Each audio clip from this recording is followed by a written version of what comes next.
the very world and scenario that we are experiencing right now is merely a resurrection, a recreation, a perfection, a repeat, a repetition of the same movie that has already played once before. Wow.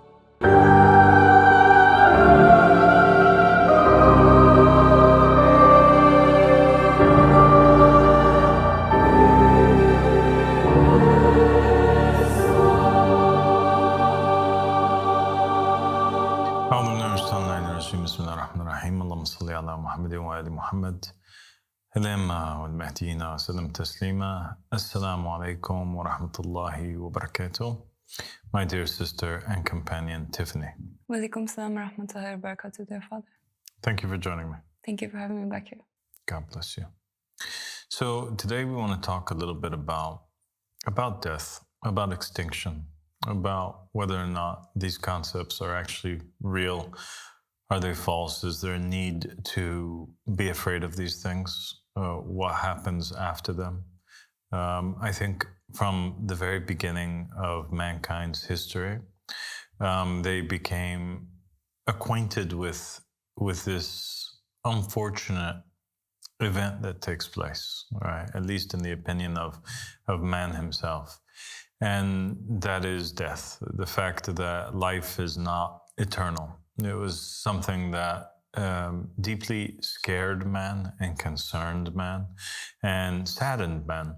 And we see man still being saddened and concerned by death and seeking to overcome death. It's a very big market. It's a multi-billion-dollar market. All of these anti-aging creams and plans and diets and different types of companies that claim that they can preserve your DNA or freeze your head or your body until a future time where people might perhaps be able to resurrect you, or attempts to transfer your consciousness or preserve your memories into some sort of computer system that can later be downloaded into a human being, so that the person may somehow be able to escape this reality of the fact that their physical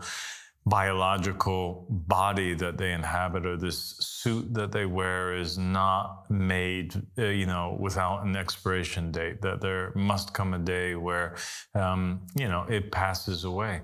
And we can even see that these modern attempts at preserving the physical body, it's not something that's limited to this modern day and age that we're living in, these attempts of preserving the physical, but it's something that mankind has been attempting to do for thousands of years. And we have the evidence for that being present in ancient Egyptian society and the whole mummification process, where the ancient Egyptians were obsessed with this whole idea of preserving the physical body. And even though they believed in an afterlife and they believed in the concept of the soul leaving the body and traveling, in a different world or a different dimension, they still sought to preserve the physical body, and they went to great lengths to mummify the body and to make sure that it was not basically bothered or destroyed afterwards. And they connected the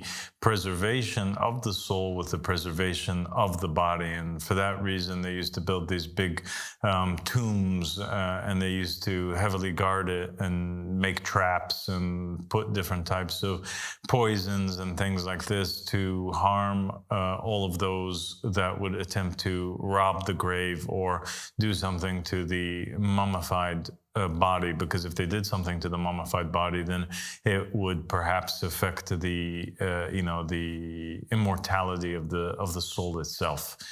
And so and we have also this concept of the need for the preservation of the biological body kind of leaking into Judaism, Christianity, and Islam. We have this concept of incorruptibility that exists. We definitely see it in Judaism, and there are certain narrations that spoke about how the body of Baruch, the scribe of Jeremiah, was not affected by the normal decomposition process that takes place after death, that his body was not decomposing, it was not affected by the insects or the worms or the bacteria of the earth, and that it remained in its state. And this was seen as a miracle and a sign that this was a saint or somebody that was close to God. And certainly in Catholicism also, and you were a former Catholic, this is a big concept in Catholicism, and it is seen as one of the signs that a particular individual would be considered to be a saint. And the popes in the past have declared certain individuals to be saints based on this fact, the fact that their body didn't decompose after death. And they see it as a sign that this individual will be resurrected with Christ, because Christ's body, according to Catholicism, did not decompose. Obviously, it's living, it's alive. He resurrected after death. And so this is seen as kind of a sign that God is preserving, or Jesus is preserving, the bodies of these particularly faithful individuals, so that when he comes back to the earth, that these bodies may rise from the dead once again. And this idea of incorruptibility also exists in the religion of Islam, actually.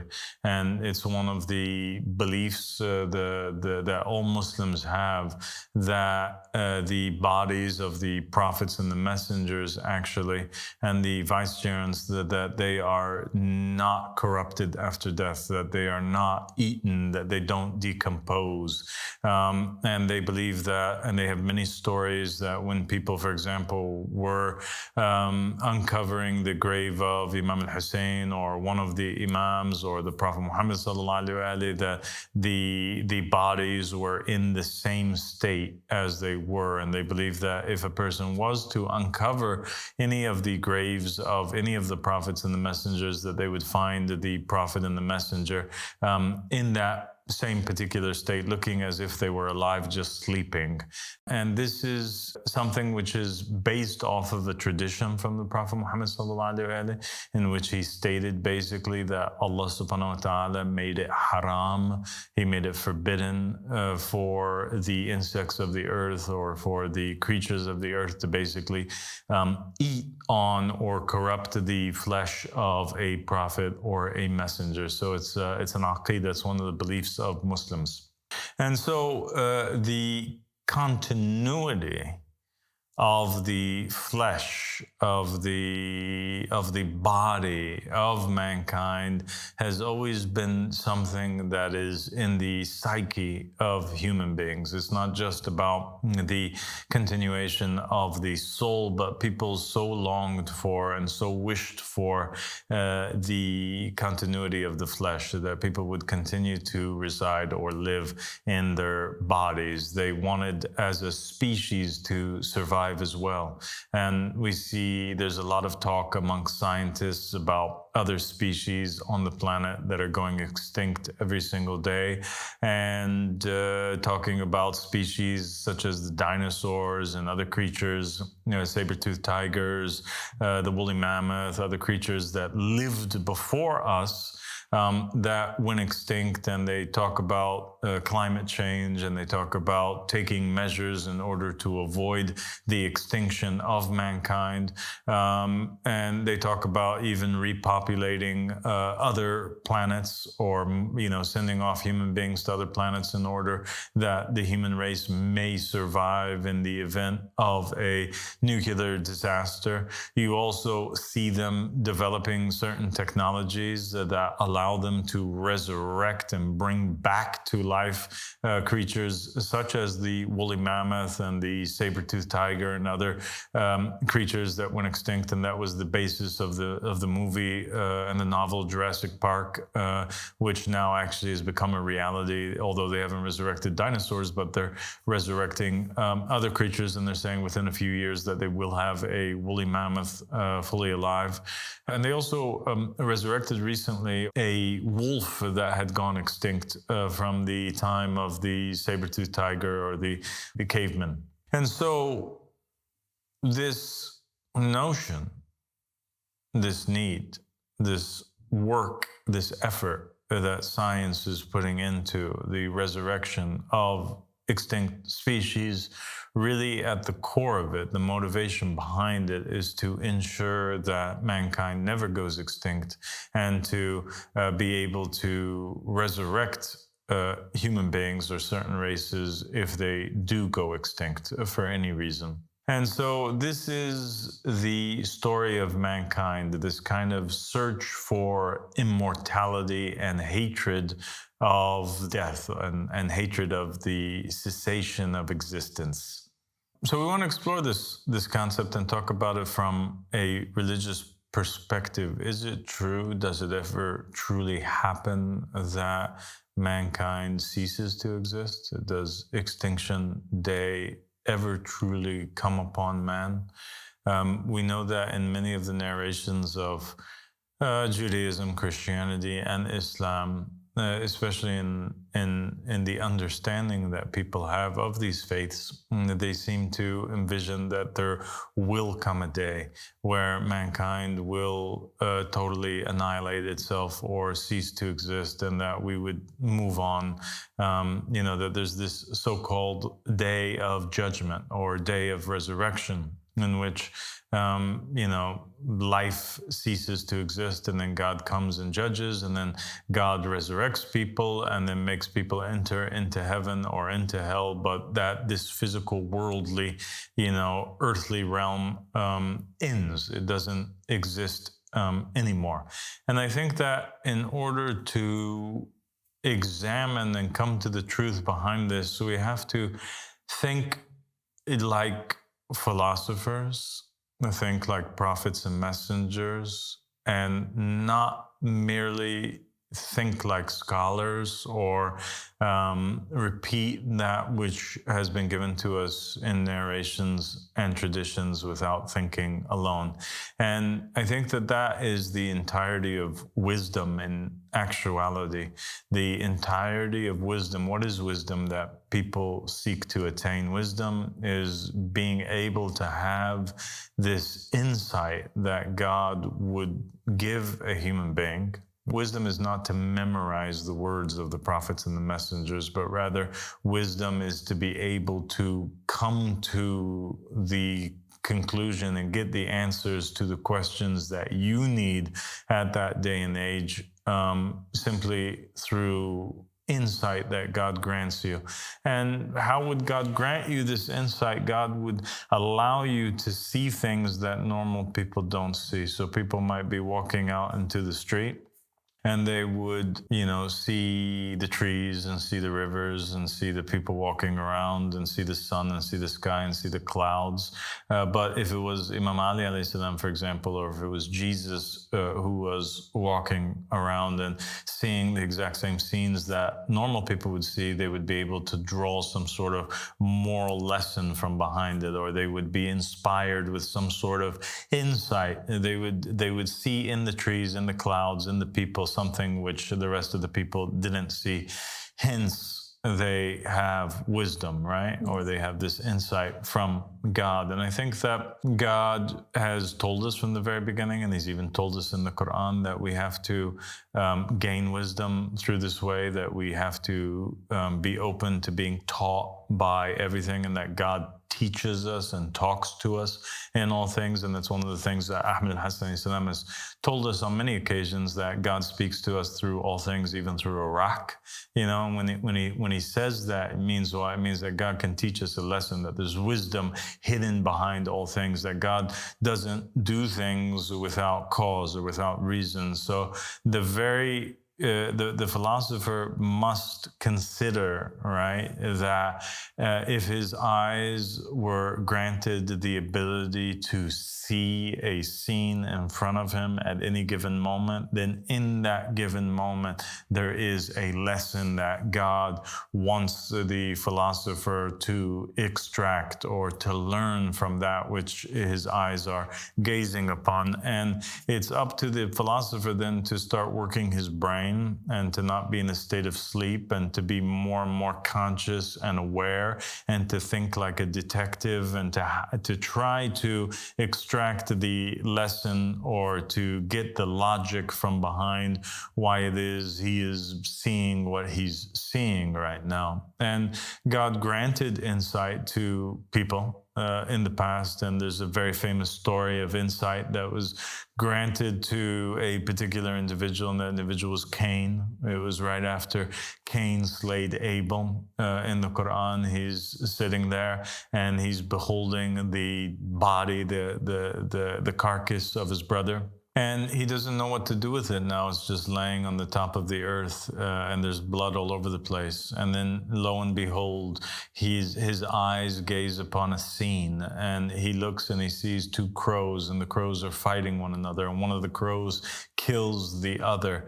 And then the crow that was victorious began to scratch in the earth, and it drug the carcass of the brother crow that it had killed. And it buried it, and it began to kick the dirt on top of it in order that it cover the carcass. And Cain, at that moment, he realized something. He realized that that the crows were more advanced than him, that he was less even than an animal, because an animal, his behavior was matching the behavior of an animal, and that is that he resorted to violence in order to settle dispute, and he resorted to murder and death, but he realized that God was telling him that the animals themselves are, have even more decency than you do, and they have more wisdom than you do, and they're able to, and they know how to, properly bury and honor the dead, which he didn't know how to do. But also, I think that it was a lesson for all Muslims who read the story and all people that read the story afterwards to realize from the story with Cain and the crows, and even the story of Solomon and the ant, right, where Solomon is this wise human being, this wise king, and yet he is taught a very powerful lesson according to Jewish narrations and also Islamic narrations from an ant, a very small ant who crawls on him, and everybody knows the story of Solomon and the ant, and if they don't, they can look it up. But it's a very famous story in which Solomon is traveling with his army, and he's feeling rather conceited, and he ends up basically hearing a voice, and he pulls over to the side and he realizes it's the voice of an ant, and then he goes down and he puts his hand and the queen ant crawls on his hand, and Solomon begins to kind of express how he's better than the ant, and the queen ant she establishes the proof upon him, and she says, if you were better than me, then you wouldn't be lifting me up right now, but actually you're the one that's serving me by lifting me. And so she kind of proved that Solomon was being arrogant, and she put him back in his place. And so God is trying to teach us that we can gain wisdom and logic through and insight through that which surrounds us, and that God never leaves us. He's constantly speaking to us. So in the case of death and extinction, we also have to look to nature and how it operates, and to science and all that which we have gained of information and that which we see in front of us, and look for the patterns in nature in order to kind of come up with the answer of whether or not we do ever go extinct or we don't. And we have beautiful stories, Tiffany, in Islam narrations that speak about how God taught man about life after death through sleep and its daily cycles. And so when man became concerned about the fact that he may not exist. After he dies, God granted mankind dreams, so that the people may believe that there is something after death, just like there is something after you go to sleep. And that something is that there's a whole nother world that you travel to and you engage in all kinds of activities afterwards. And so mankind began to understand the concept of an afterlife from something which he was observing in front of his own eyes, and that he learned about reincarnation also, according to certain traditions, from this very act of the repetition of going to sleep and waking up, or that these cycles of day and night, where people die and they wake up, or they die and they're born again. And so you can find an afterlife in something in nature. You can find the pattern for reincarnation within something that is in nature itself. There are these mathematicians that have actually proven scientifically, mathematically, theoretically, all right, that extinction is an impossibility, that it would never happen. There's a Netflix documentary that people could look into. It's called A Trip to Infinity. And it has this particular scene in there in which the mathematician that's speaking is proposing this idea, this problem, when he's trying to speak about the concept of infinity. He says that if you take an apple and you place it into this perfect square box, right? And you left the apple in there for an infinite amount of time, what would take place? And they begin to say that first it would begin to rot, and it would begin to break down and dissolve, and it would begin to change form. All right, and so the form of an apple, it would die away, it would wither, and it would become dust. And then over a particular time period, that dust would begin to turn into a gas. All right, and then there would start to form these types of reactions, chemical, physical reactions would take place until a new form would be born, right? And then he said that basically all the different possible forms that an apple could take would take place in that box. So the apple would transform at one point into a car, it would transform into a banana, it would transform into a human, it would transform into a rabbit, it would transform into every single thing that it could possibly transform into, it would transform into that. Okay. Until it exhausted all possible shapes and forms. And then the question becomes, okay, well, then what would happen after that? Because the shapes and forms, they're, they're limited, they're finite, right? There has to be an end to the amount, even though it's a very extremely large amount, but infinite, it exceeds even that, right? Yeah. Like God would survive his creation. God's lifespan is infinite, and so infinity is longer than even the almost infinite amounts of creation that could come into existence. This is what they're pretty much saying. And so after exhausting all the different possibilities, the mathematician says that it would end up returning back to the form of an apple once again. Wow. Thus proving that extinction is never possible. Okay. Okay? That's very interesting. And at the very end of it, they say, and the real question is what if we are the apple? Meaning, like, what if we in this universe that's contained have already gone through this many times before? and we are the apple. There's been a Tiffany, and then Tiffany died, dissolved, and all human beings died and dissolved.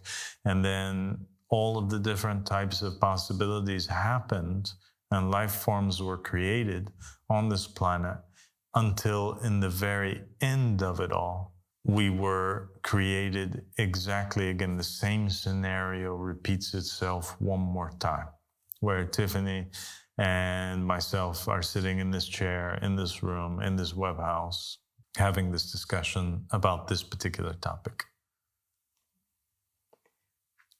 I mean, that's fascinating. That's fascinating to consider. And it makes sense. I mean, it makes sense that there's this repetition. I mean, we all can observe that that's the way that the universe functions. I mean, there's constant repetition. The sun goes down, the sun comes up, the seasons repeat, you know, in cycles, and everything returns to the way that it had been before. And even, you know, so you're becoming a philosopher yourself? Even religiously, like, you know, Solomon said, there's nothing new under the sun, right? So like everything just, it repeats. And yeah, I mean, why would we be unique? And why would this be the first time that we are, you know, experiencing this and sitting right here? Who's to say that it has not happened before? It's really fascinating. It is really fascinating. And when you think about this concept of repetition, not only does it eliminate the fear of extinction, but it actually confirms a lot of the words of the Quran, in which God is saying that is he not able to return you back? Is he not able to resurrect you? Is he not able to, you know, recreate life as he had done it before? And you also have in this book, Al-Haft al-Sharif, this fascinating concept or conversation that took place between Imam al-Sadiq and between Al-Mufaddal ibn Umar, in which Imam al-Sadiq alayhi salam is telling Al-Mufaddal, you know, that there are these various different verses in the Quran that recount the conversation that took place between Moses when he was and Pharaoh when he was confronting him and telling him essentially to let my people go.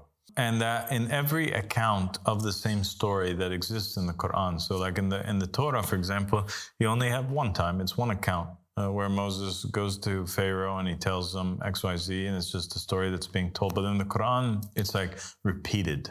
The same story is repeated in many verses. But yet in every time that it is repeated, the conversation that takes place between Moses and between Pharaoh is slightly different. And people have thought in the past that, okay, well, maybe it was in the same setting or the same time, right?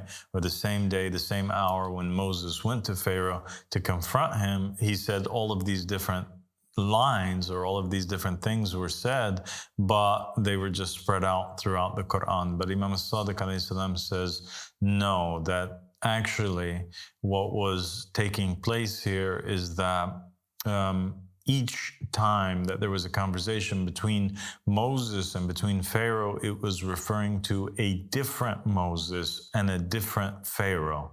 And that before our Adam, there was an Adam and an Adam and an Adam and an Adam and 1,000 Adams.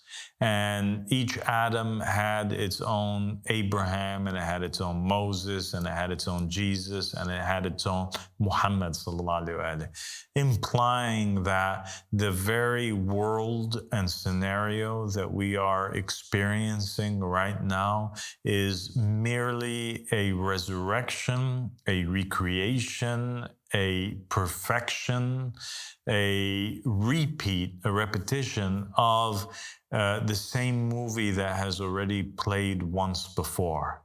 Wow. And so Moses speaks to Pharaoh one thing a long, long time ago, perhaps billions of years ago.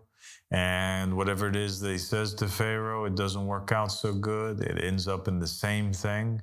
And so God recreates the whole scenario once again. But because we have free will, we slightly alter the conversations, or the characters evolve in a way, or the movie is played out slightly differently so that it may be the same story but yet new.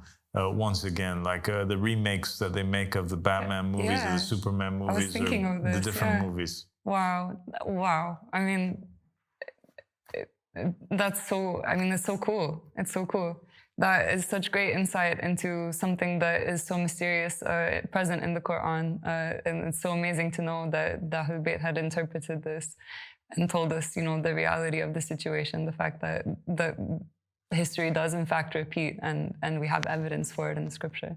And even today you have physicists that theorize, and they put forward the theory of the multiverse, right? And this idea that there are actually an almost infinite amount of worlds or universes that are existing right now simultaneously with our universe, and that every possibility that could take place is taking place in some particular universe. And that, so there's not one Tiffany, but there's almost an infinite amount of Tiffany's. Every possible Tiffany and every possible choice that Tiffany can make is existing somewhere in a universe, that every universe has. And so even if one universe, humanity became extinct, or Tiffany dies in that universe, she actually wakes up in another universe. And so Tiffany is always in existence because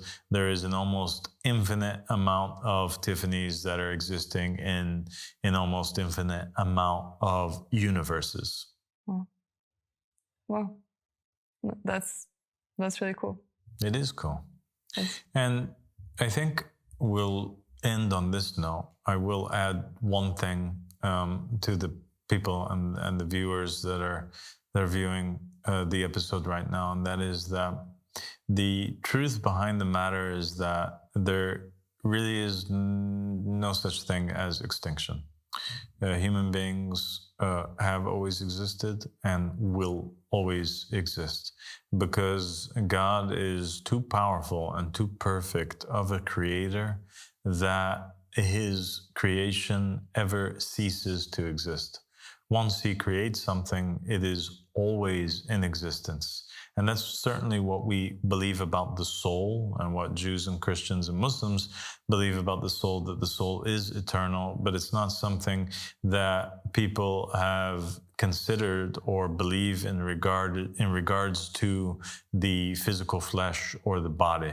We're saying that also it is in regards to the physical flesh or the body. Not only have we came into existence as Tiffany and as Al-Sadiq 1,000 times before, but we will continue to do so.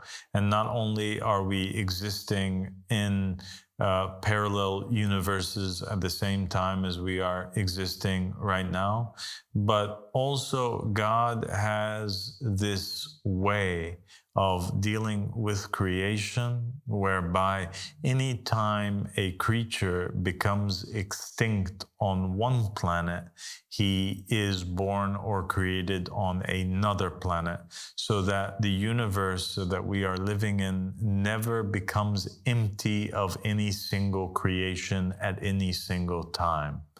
Do you understand? Yeah. So if the saber-toothed tiger becomes extinct on Earth, at that very moment that it becomes extinct on Earth, it is created somewhere else in the universe. Wow. And the same is true for human beings. If they go out here, they will appear somewhere else. And if they go out elsewhere, they will appear yet elsewhere. And so in the universe, human beings are always alive, even if they disappear from a particular spot on Earth for a time period, right? Or a particular spot in the universe for a time period, they will still appear somewhere else. And so they are always in existence, not only in other universes, but also in every universe. Every creature is always in existence, very much in the same way that people on earth, they think to themselves that they have eradicated, or even they state that they eradicate a certain disease, right, or a certain plague or a certain bacteria, but it always resurrects or appears somewhere else on the globe at a particular time period. And so nothing really goes extinct. The physical creations that God has created are forever preserved. And we have even narrations from Muhammad and the family of Muhammad that back up this idea. And there is one particular narration that I'll leave the audience with, and this is, it was concerning the punishment that beheld the people of Ad and Thamud. And basically the narration stated that when God decided that he was going to bring the punishment down on the people of Ad, there were believers from Ad, a few believers, but the majority of them were disbelievers. And God doesn't bring down a punishment upon a people so long as they have believers in them. And so what took place was that God commanded particular angels to go forth and to remove those believers of Ad from their nation. And he took them to another garden from the gardens of God, another planet from the planets of God that exists in the universe, and he placed them over there. And we have many narrations that talk about this idea of there being planets in the universe that are inhabited with life. And some of them refer to a couple planets called Jabalaka and Jabarusa. And these two planets have creatures on there that had never disobeyed Allah subhanahu wa ta'ala. And so the idea is very clear, and it's very evident in the narration that even though those people went extinct on Earth, they ended up appearing on another planet. And that perhaps that the implication is also that perhaps that is the exact same way how Adam and Eve appeared on this planet, that they were first brought here as believers from a different realm or a different world. Wow. Wow. I mean, you've blown my mind today. Thank you so much, Abu Sadiq. God bless you, Tiffany.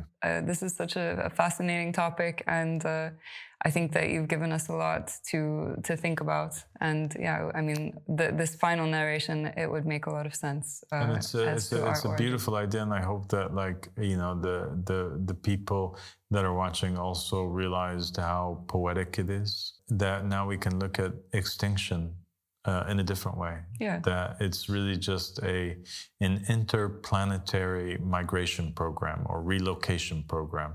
That's all that it is. Yeah, there's nothing to fear. God bless you, Tiffany. Thank you so much. Thank you so much. Assalamu alaikum. Wow, this was an incredible episode, and Abu Sadiq, from his piece, has given us an important key to understanding a truth in the world. When the ancient people, they used to look at the sun and how it used to set and then return and rise in the morning, they saw it as a proof for reincarnation and the fact that life occurs in a cycle. And they used to look at the seasons and how the earth would die in the winter and then be reborn again in the spring. But now we know that there is more to this story. We know that when the sun sets in one place, it actually rises in another place. And when the earth in the apparent dies in the winter, you know, somewhere across the world, it is the summertime. So what dies in the apparent actually never ceases to exist. And now we know this to be the case and the reality. And it's important that we look at nature, you know, as a guide, because God has given us all of the things that surround us in order that we may learn from them and that we might extract wisdom from them. And now we know this to be the truth from Abu Sadiq, from his piece. You know, for anybody who fears death, there's nothing to fear, because nothing that God has willed into existence ever ceases to exist. And there's a great comfort in knowing that. I hope that you learned as much as I did through this beautiful episode, and that you'll continue on this journey with us in the School of Divine Mysteries.